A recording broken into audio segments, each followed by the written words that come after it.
বাংলাদেশের ক্ষমতাচ্যুত প্রধানমন্ত্রী শেখ হাসিনার ভবিষ্যৎ নির্ধারণ হবে আগামী 13ই নভেম্বর।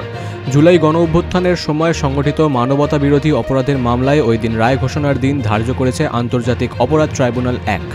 বৃহস্পতিবার বিচারপতি মোহাম্মদ গোলাম মার্তুজা মজুমদারের নেতৃত্বাধীন ট্রাইব্যুনাল 1 এর রায় ঘোষণার দিনক্ষণ ঘোষণা করেন। শেখ হাসিনা ছাড়াও এই দিন মামলার অপর দুই আসামি হলেন তৎকালীন স্বরাষ্ট্রমন্ত্রী আসাদুজ্জামান খান কামাল এবং পুলিশের সাবেক আইজিপি চৌধুরী আবদুল্লাহ আল মামুন, যিনি ইতিমধ্যেই রাজসাক্ষী হয়েছেন।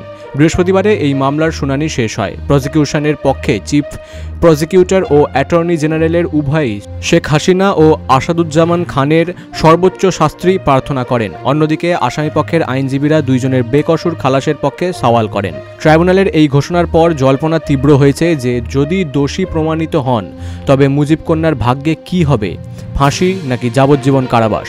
বর্তমানে ভারতের রাজনৈতিক আশ্রয়ে থাকা শেখ হাসিনাকে প্রত্যাবর্তনের জন্য নয়াদিল্লির কাছে আবেদন জানিয়েছে বাংলাদেশের অন্তর্বর্তী সরকার।